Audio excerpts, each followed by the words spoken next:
Hey, it's Ruby. Welcome to another reading vlog, another week, another reading vlog. Listen, this week, and it's probably going to be a series because yesterday I sat down and I went through my shelves and I was looking. I wrote down 35 books. Yeah, 35 books, and that was just like what I saw, like just a brief, of my shelves of books that I don't think I'm gonna love or I think I'm gonna be able to part with and unhaul them. We'll see. That's what we're here for. But I want to do this series like rapid fire. Like, come on here, show you the book, or read it, tell you my thoughts, or DNF it. This is big. DNFing.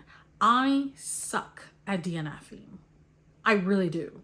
I really, really do. Like, even if I'm not liking a book, I still give it to like the 50% mark. And then once I get there, I'm like, well, I already got here. I might as well finish it. But this series is for me to be able to push myself to DNF books because I don't do it often. And this is the like best way, I think, to ease myself in it because I am not afraid to unhaul books. And if you follow me regularly, I always unhaul books, list them on Pengo, get rid of them, move on. But one thing that I am bad at is DNFing books. Damn, I'm bad at that. So last night I sat down and I looked at my shelves, just a quick little perusal of the shelves, and I wrote down 35 books that I was like, I don't know if I'm gonna love this. Now, why would I have all these books on my shelves and thinking that I'm not gonna love it? Well, when I first got back into reading as an adult, like 2 years ago, I started buying books left and right. I was ordering from Book Outlet multiple times a week. Like, your girl was like just buying everything without even knowing what my reading taste was like as an adult. like she done fucked up. So now we have to go through all these books because I'm gonna be moving in July, and really, I've said it before, that's why I have so many series going on. Bookshelf Ultimatum, Clear the Cart, because I really want my shelves to just be full of books that I really liked, that I see myself rereading, or that I loved. You know what I mean? I don't want to keep books on there that I'm like, I don't even know if I'm gonna like this one. Like, that is not the goal. So we're gonna do this rapid fire edition. We're gonna choose a book. We're just gonna look at the shelves together, choose a book. Then I'm gonna read it and come and tell you my thoughts. If I DNF it, I'll choose another one. Maybe we'll do like 7 to 10 books, but who knows? All I know is that I want to like go through this rapid fire with you, because a lot of the times in the reading vlogs there's like b-roll and stuff, which, let me know, what do you prefer? Do you prefer reading vlogs that have b-roll and check-ins? Because that's different. Some vlogs will have b-roll of mine. Some vlogs just have check-ins with minimal b-roll. Some of them are just like this. Like the series I'm in the middle of are usually like this, where we're just like here for the books and that's it. So yeah, I'm thinking we're gonna have some like life vlogs coming up with reading also, but the moving vlogs, will probably be at least one, packing up all the books and all that, and then moving, which we don't even know where we're moving at. It's gonna be here in Maryland, which I'm happy about. Anyway, y'all know I get carried away with talking. So it's super dark right now. It's like 2:30 p.m., but it's been raining all day. So I have one light on. Maybe I'll turn on another one, but let's look at the shelves. Maybe choose 2 books, depending on how long they are. 1 or 2. 1 if it's long, 2 if it's not, so that I can read them today. I don't have many plans today. Tomorrow is a big day. We've got to get some blood drawn. Butters has a grooming appointment. We have to go get a couple groceries. We're out of fruit. You don't care. Oh my goodness. Let's look at the shelves. I turned on every single light that I could possibly turn on in here. This place sucks. Like, it really, we don't even have ceiling lights. Like, they were like, oh, we didn't install it so you can install your own personal chandeliers. We are in different tax brackets, and that's why I'm getting out of here. that was a little shady. I love it here. We've been here 2 years and I love it. I love our neighbors. I love the people. I love the concierge. I love everybody. But it is a little pricey, girl. So we're going to get out of here. Anyway, that's like an overview of the shelves. I've done a bookshelf tour. They have changed as, you know, I get other books, unhaul books, but, you know, we'll be taking a look. Let's start at the tower though. That's what I call it. But it's my rotating bookshelf, which I always have linked in every single video with a discount link. I did work with them in the past, but I freaking love this thing. I've said it many times. And this is like the clear the cart shelf. But I already know down here, girl, all these books, what in the hell? Verity, If We Were Villains, The Final Girl Support Group, House of Hollow, all of this. Let's choose one. Let's choose this first one, A Dowry of Blood. This houses my thrillers, mysteries, horrors, and literary fiction. Just this little part because I'm not really into those. This one's, it's kind of short though. And damn, look at these margins. Okay, that's gonna be a quick read. Let's also choose, should we do romance? Fantasy? And then there's like overflow in this cart. Let's do a romance. Let's do A Dowry of Blood and a romance. Let's see. Do I want to do another Christmas book? I just read that. I want to do like a standalone that I will be okay with. Oh, okay. Like a Christina Lauren. Read it. Haven't read it, but there's a first book on Clear the Cart. Read it. This one. I guess this one's the only choice. My Favorite Half Night Stand. Okay, we'll do these two. So I'll read them. Maybe I can get through both of them today. Damn, that would be a lot. Because it's like 3, but I'll report back. It's 8 o'clock now. I have finished A Dowry of Blood by S.T. Gibson. And I've got to say, I did really enjoy this. It was so fast paced. First of all, I really love this book. Like, it's beautiful. I hate deckled edges. And I don't even mind it in this. I know my brother loves deckled edges. But in this, it works. Like, it makes sense for this book to have these pages. So I like that. I like the, like, weather look that they give it. It very much goes with the theme. I really like this paperback. So because of that, I want to keep it.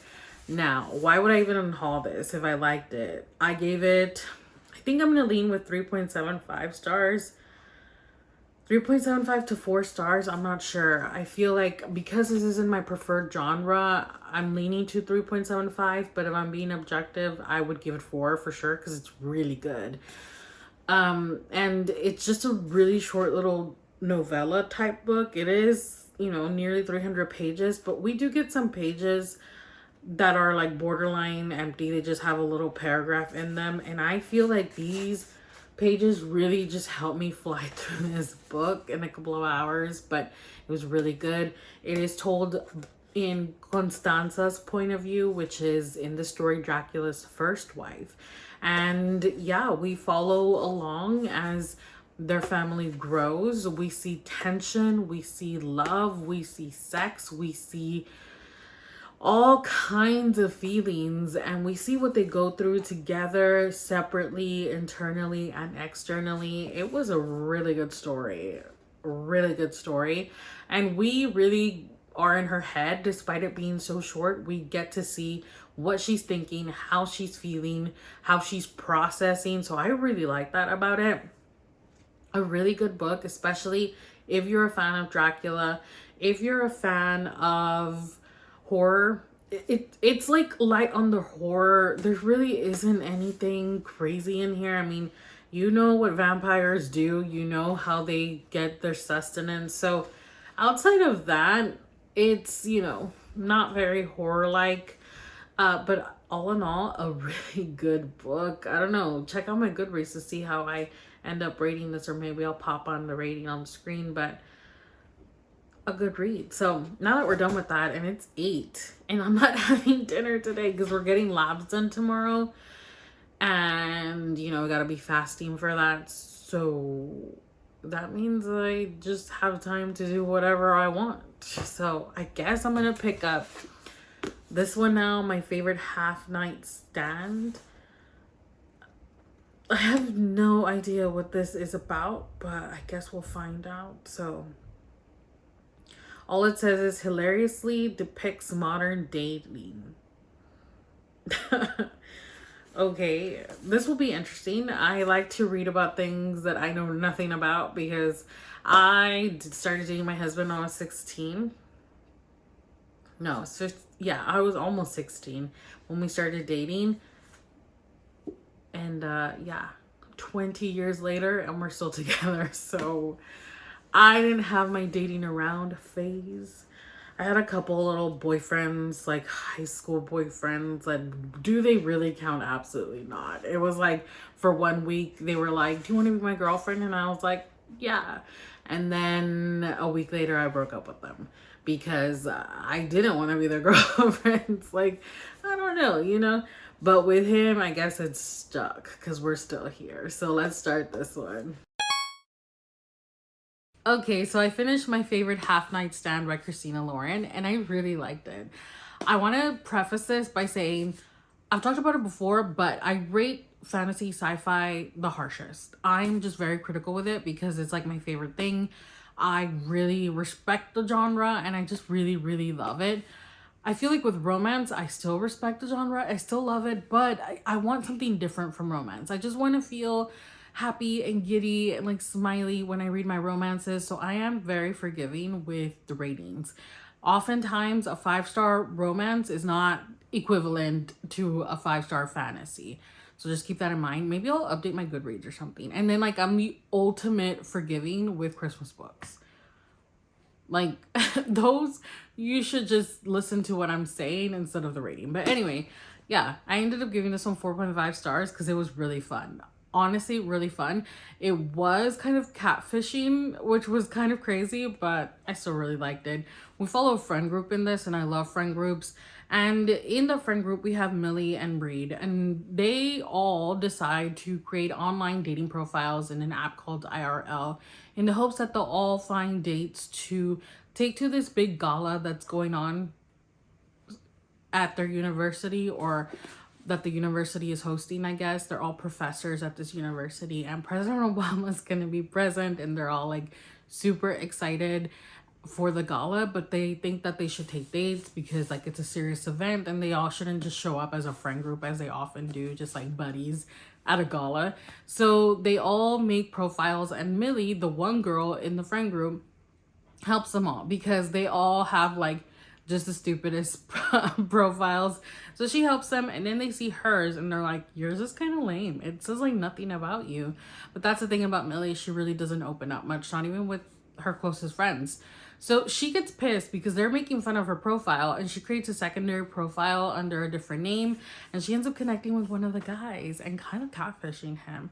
And yeah, that's basically like the gist of it. But of course, a lot of other things happen with every friend of the friend group. But yeah, I really, really liked it. I thought it was fun. It was very stupid. Like even the dialogue was stupid. There was this one point where they say that Benedict Cumberbatch looks like an uncircumcised penis, which is so mean.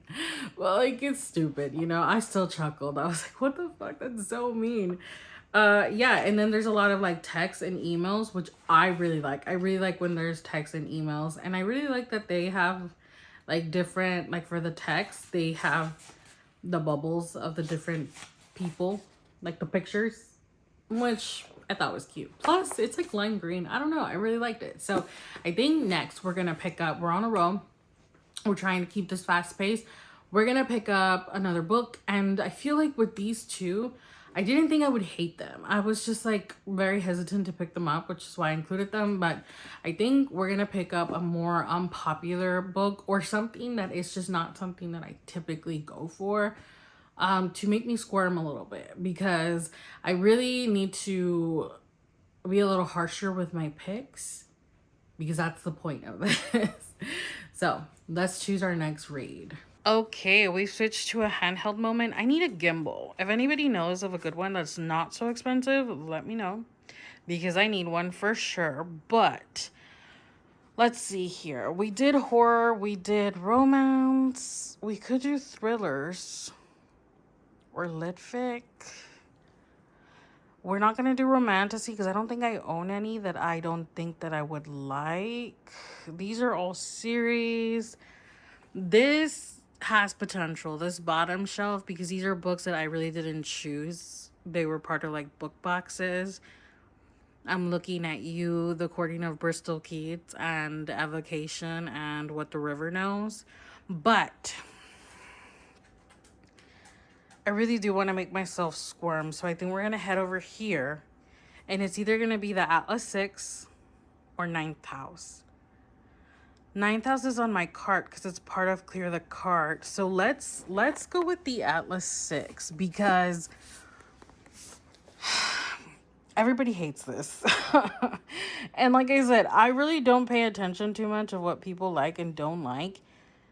And my brother has read this trilogy and he's actually liked it. So if I happen to not like this, I can unhaul the whole trilogy and gift it to him.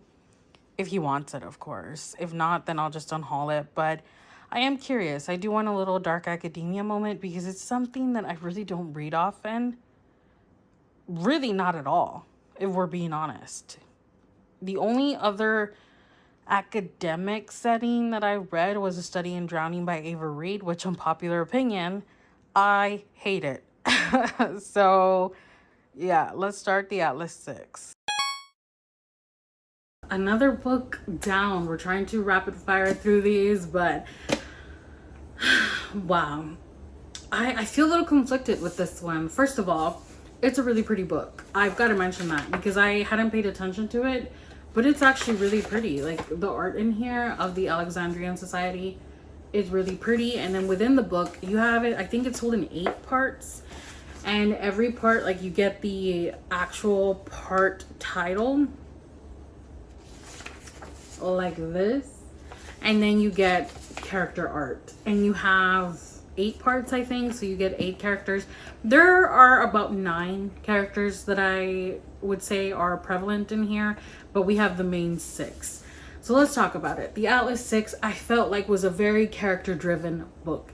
So if you're not a character-driven person, I'm more a plot girl than a character-driven girl, but I like them both. So I think that's why I was able to enjoy this.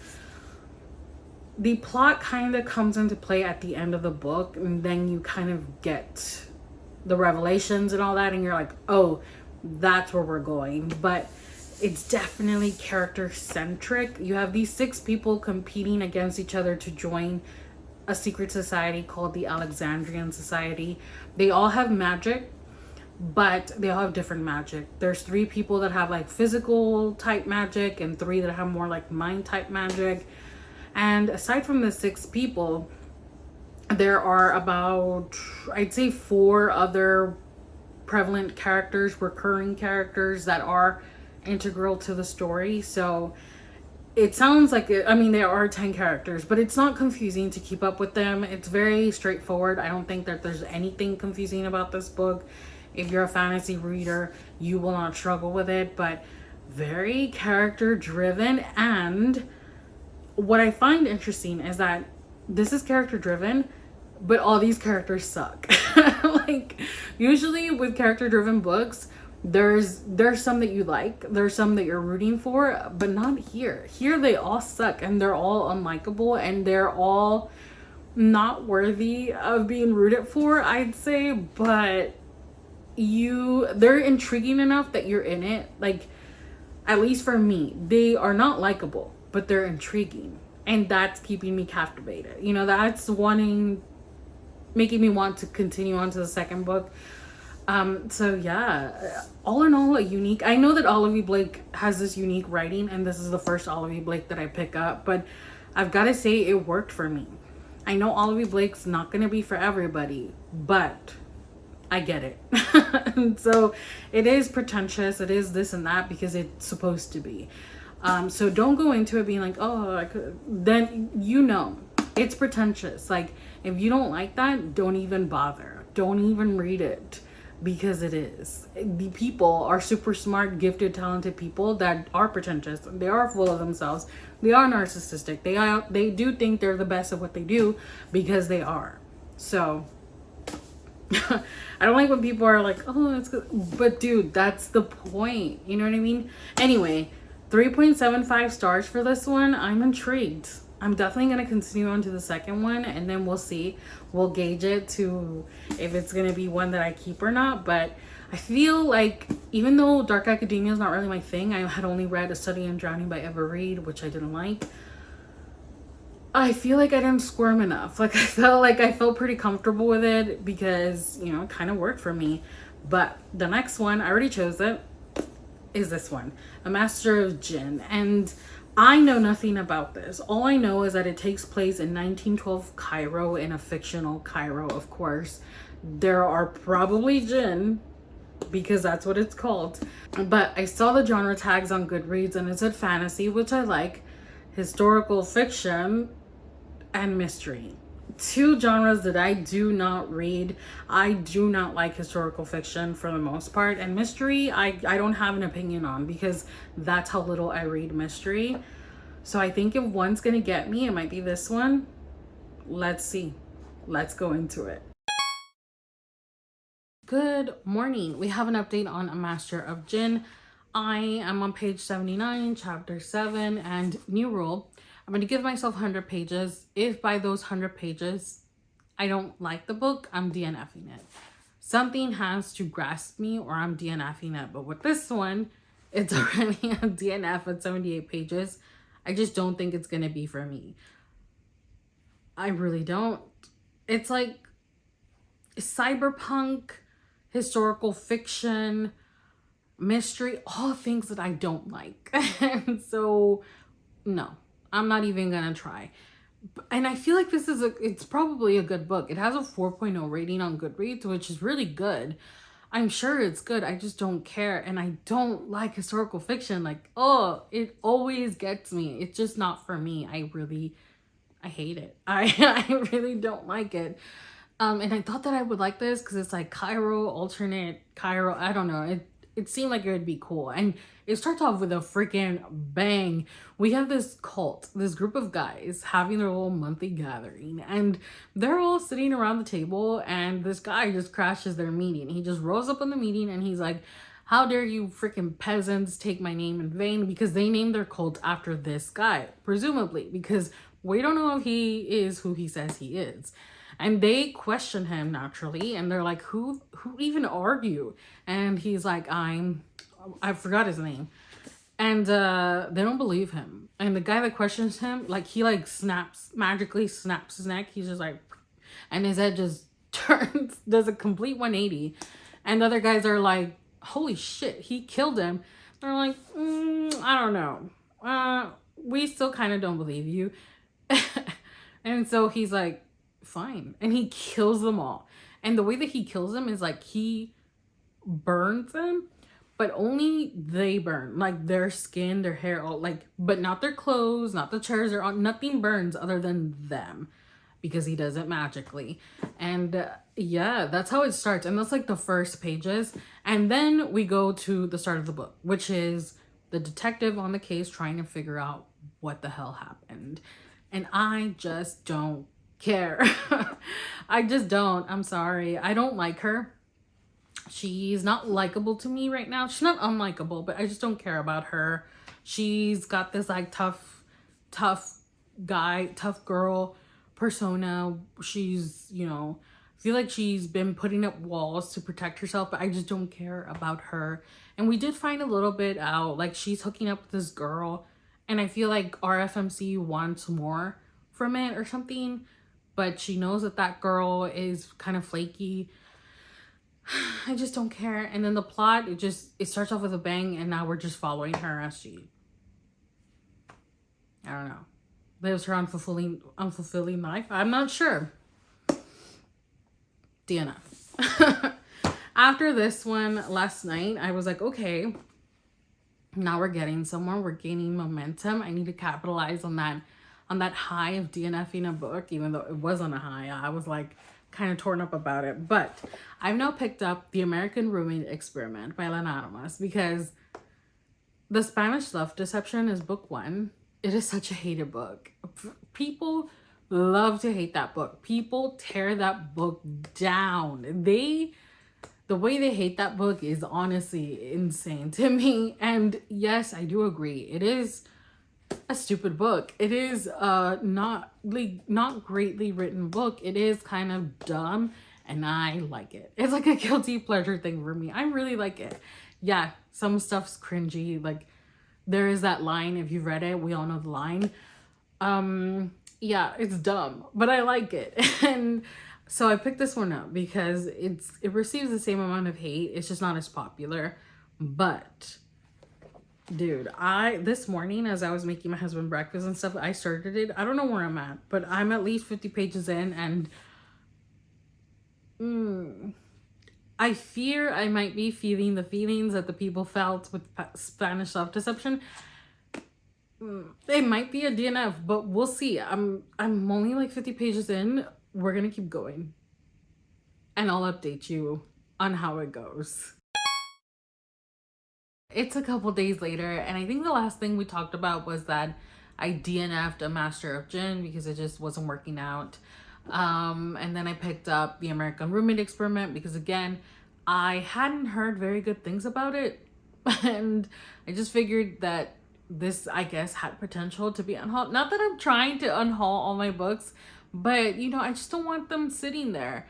And I ended up DNFing this. I ended up reading up to like page 106, and I just couldn't do it anymore. So I DNF'd it. It just was not holding my interest. I didn't really like the characters. The couple was just there. I mean, I know that a lot of people in the reviews on Goodreads said that they really liked the guy. The guy was amazing, blah, blah, blah. But I just don't care at this point. And so I don't want to continue on with it.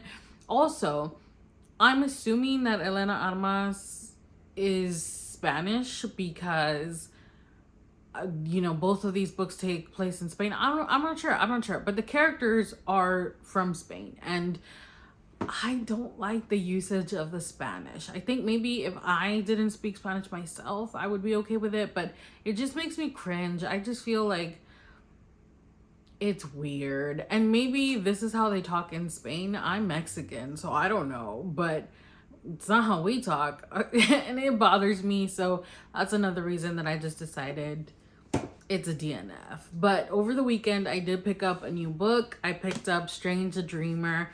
I don't quite know where I'm at this point because I'm listening to the audiobook and following along, but I haven't checked to see where I'm at. I'm near the end though, so I'm gonna finish this one real quick and then we can talk about it. And the reason that I picked this one up was because I've heard that this one has very flowery writing, and that's not my thing. Purple prose are not for me. So yeah, let's finish this one up and see how it goes, because I'm gonna be finishing it. Spoiler alert, I am like in and I'm gonna be finishing it. It is a long one. It's over 500 pages long, but we're at the end.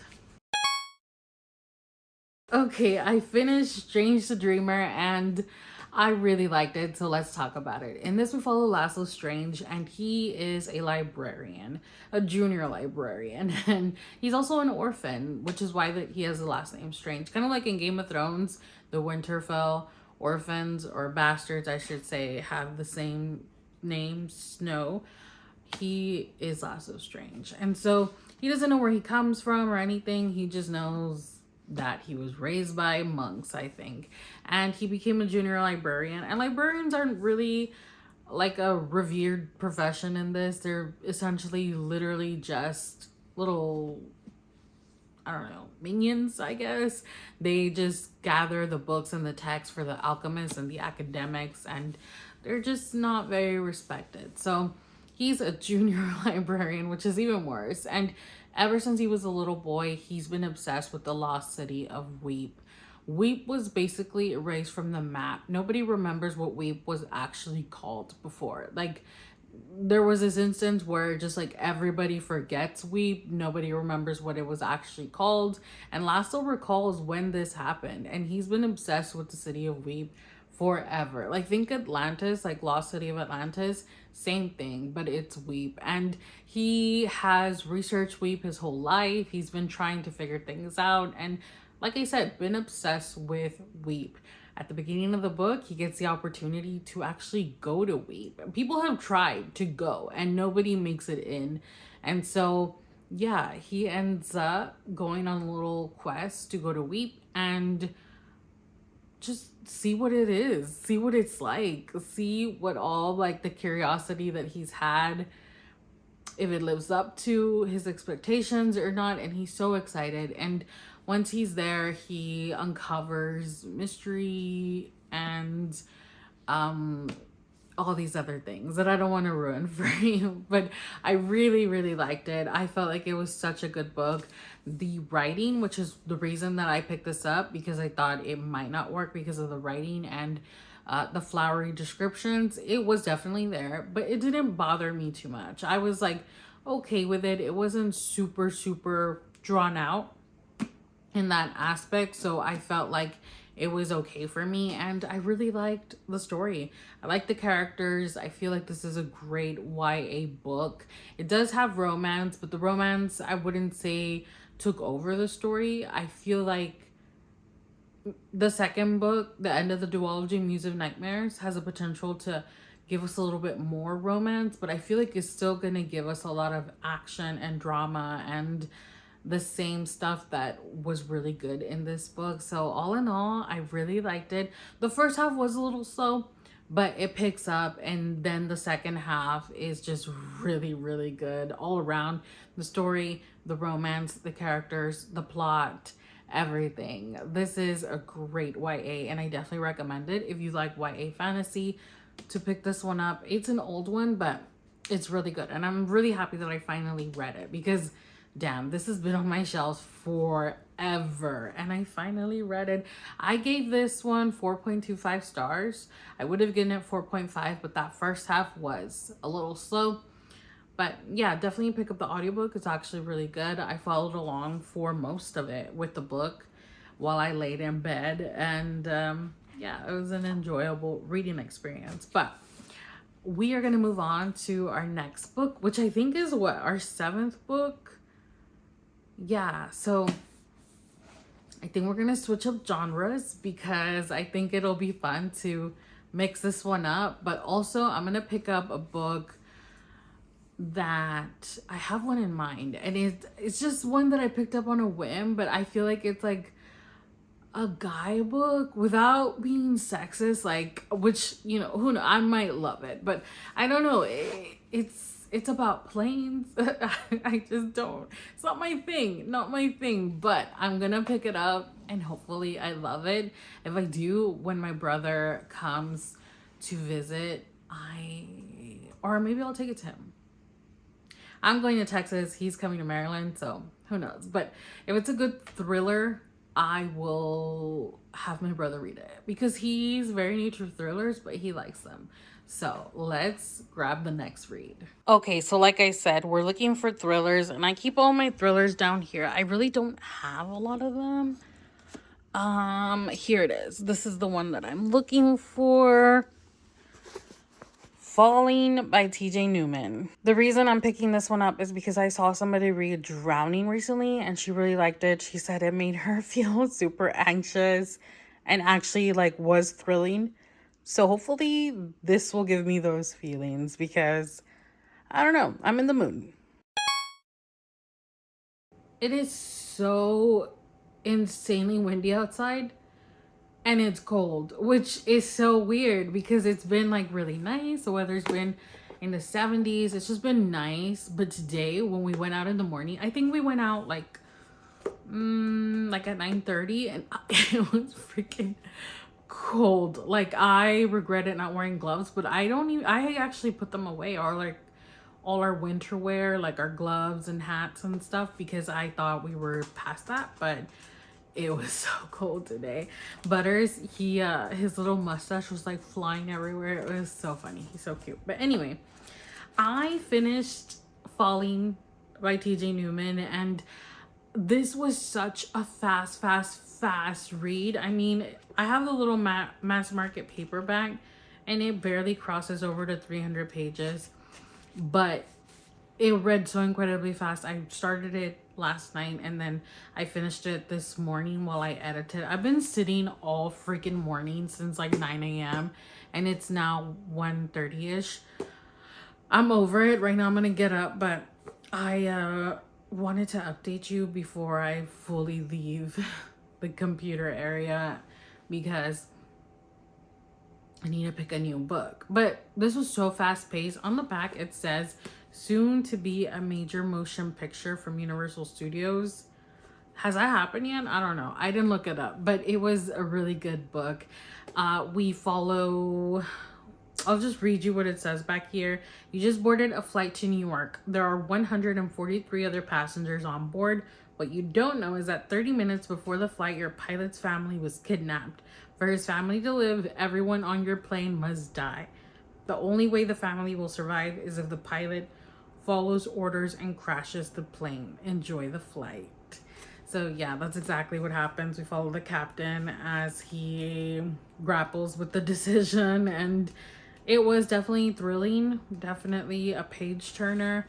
I wasn't like super obsessed with it because it seemed very straightforward and kind of predictable, but yeah, like the little twists and turns didn't really like jump out at me. But I'd say I'd give this 4 stars. It was a good time, and I'm gonna ask my brother if he wants to read it when he's here. But yeah, I definitely will be keeping this one because I had fun with it. So for our 8th and final book, I wanted to do 10, but I think 8's good. If you like this, let me know and I'll like film another one. But for our 8th and final book, we're gonna go to the rotating bookshelf because I'm thinking a literary fiction. Specifically, I'm thinking Taylor Jenkins Reid because her books, I've only read one and I've owned them forever, for years. So I want to continue reading them, and that way if I don't love them, I can unhaul them. I've only read The Seven Husbands of Evelyn Hugo so far, and I did like that one, and I gave it 5 stars actually. But I had tried to read it before a couple years ago and I DNF'd it. So the next one I'm gonna pick up because again, I don't even know what this is about, so I don't know. I think it has potential to get unhauled. I have this one, Daisy Jones and the Six, and Carrie Soto is Back, and I feel like this one has the least potential. If that makes sense. I have no idea what this is about at all. It says 4 famous siblings throw an epic party to celebrate the end of summer, but over the course of 24 hours, their lives will change forever. Malibu, August 1983. I'm assuming this is just lit fic, general fiction. So we'll see. I don't want to read the whole blurb in case this is like kind of a mystery. But it doesn't look like it's too long. Yeah, like 365 pages. So I'm gonna start this one and we will see how it goes with our 8th and final book of the reading vlog. Malibu Rising. I read 85% of this in one sitting, in one go, since I didn't have to cook yesterday. I was just so invested. It was really good. And then today I read the last bit, the last 15%, and I am pleasantly surprised, but I'm happy about it. So this is my favorite part, which Rachel, if you're watching, you were right. The pacing of this was great. From the beginning, from the first page to the end, you are invested and you are interested. And it's not like it's like go, drama, action. It's just that it keeps you interested and it keeps you wanting to learn what's next, what's going to get revealed next, what's going to happen next. And at the core of it, we're following this family and the drama that is their life. We start with the parents. It is dual timeline, so some of the story is told in the past and we get years like this, 1959. And then the present day, I believe, is in the 80s, and we get the actual time because it's counting down to a party that the eldest sibling Nina is throwing, where apparently all hell breaks loose. And you get told that in the beginning, like that this is like the night where everything goes down. And so we are working up to that, the lead up, and then learning their parents' story and just how everything came to be. And everything I felt was relevant. It was really good. Like, we see the parents and their tumultuous relationship and what comes of it, and then we see the kids, the grown-up kids now, but we see them as kids literally from inception to now adulthood, and what they're dealing with and what they dealt with their whole lives and the problems that they now have as adults. And it's really good. I really like it. If you like family drama, this is the one for you. It's good. There's really nothing bad that I could say other than the ending. The ending I was like a little underwhelmed with, but I get it. And it is just a short standalone book. It is actually pretty short. I don't think it was like, yeah, it was 360 pages ish. All in all, no complaints with this one. It was a good time. I do like how they mention Celia St. James from The Seven Husbands of Evelyn Hugo, and then Carrie Soto is not just mentioned, the girl was in the book. Like, I was like, what? Okay. So yeah, I am now excited to read Carrie Soto is back, because Carrie seems like such a bitch. Like, honestly, wow, so unlikable, but interesting. I don't know. I feel like unlikable people are often pretty interesting. So we'll see how that one goes. Plus, I love tennis. I've played tennis since I was introduced to tennis at the age of like 12, 13. And I played like with my middle school team, with my high school varsity team. I love tennis. The only reason I don't play anymore, I would like to, but I'm going to have to be careful, is I do have a shoulder injury. I need surgery. But I love tennis. And there's a pickleball court near here. But like, what even, I don't even know what pickleball is. It just looks like baby tennis. I don't know. I don't know. I don't know if that's my thing, but 4 stars for Malibu Rising. A good time. And now let's just wrap it up. We went through 8 books and I DNF'd a couple. I'm unhauling a couple, and I really love that we mixed up the genres. Every single book was a different genre, and I was really happy about that. So we started off with Horror, A Diary of Blood by S.T. Gibson. Such a short little book that really packed a punch, man. Like, this was just, it had everything. It had good character work. It had a plot. It had, you know, you felt for them. It was very entertaining, and I definitely recommend it to anybody. The horror elements are light. It's not crazy on the horror. It's just, you know, there is blood because they're vampires. I mean, what do we expect, right? But a good time. And then we moved on to a romance with My Favorite Half Night Stand by Christina Lauren. Such just a light, silly, goofy time. If you want to just be entertained while you're reading it, this is a good one. If you are going to be going on vacation, by the pool, by the beach, I just felt very summery to me, even though I don't think it has to do anything with like summer. Does it? No, but like it just feels very like summery. And it even looks summery. So definitely one if you just want like a light, fun, goofy read, nothing too serious. That's a good one too. We moved on to Dark Academia after that, which is something I don't really read, but this wasn't bad. The Atlas 6 by Olivia Blake. I wasn't super obsessed with it, but it definitely was not terrible. Very character driven story. All about the characters. Minimal, almost to no plot, but it does seem like the plot's gonna pick up. Somebody told me, you commented that the plot doesn't pick up. Don't read it. Don't proceed. Do not pass go. But I have to. I don't know. I feel like I'm curious, and while I do believe you, I don't know. I always do that. Like, I have to read it for myself. Like, my brother actually really liked the trilogy, but I know that a lot of people don't like it. I have to make up my own mind, but I do appreciate you for warning me, because I'm gonna go into it with like low expectations. So thank you. Then we DNF'd 2 books. We DNF'd The Master of Jinn and The American Roommate Experiment. So I'm not even counting these. I don't even know what genre this was. Fantasy? I'm not sure. And romance. I will be unhauling these. I'm sure they're not bad books. I just didn't care enough to push forward. This one's especially, I hear, is a good book. I guess I wasn't in the mood and I don't care enough to keep it. So these will be getting unhauled. And then we moved on to a YA fantasy, and this was so good, so whimsical. The writing was beautiful, but the story was great. It was exactly what I want YA to be.